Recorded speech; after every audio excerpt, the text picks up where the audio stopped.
Ngayon ay May 1, alas 6 na ng hapon. Magandang gabi. Kapag paano pa yun ay sumasayo. Nagpapasalamat din kami na nagkaroon ka ng burden para maitayo itong Full Life Christian Ministry Care Group. At narito kami ngayon at binubuo namin ang unang-unang pinaka-official meeting ng Care Group. At sa amin na po ay binubuo na yung set of officers. Ang set of officers ay mga members. Later on na lang sasabihin nila sa yung kung sino yung mga members, bali 8 persons. Ako ang sumatayong secretary, si Pastor Tom, ang pinaka-PRO.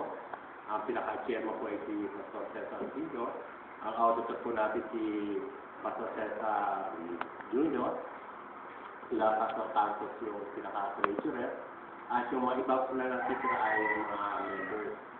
Isa sana pagbuhan namin ay magkaroon ng registration fee na 100 pesos ang bawat isa. Magkaroon ng monthly contribution na 20 pesos at meron 2 meetings a month na 10 pesos. Binubuo din namin, usapan din namin yung idea na magkaroon ng isang parang grocery pero sure ipapaya na rin pa yun. Nagkaroon din kami ng mga pag-uusap tungkol sa ordination, tungkol sa mga ordination. Kaya lang siguro may mga ilang meetings pa ito bago siya ma-finalize.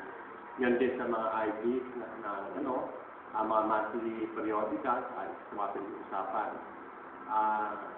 Sa ngayon sandali pa lang ito. Marami pa siguro dapat pag-usapan kaya dito ko tatapusin. Magandang gabi at God bless.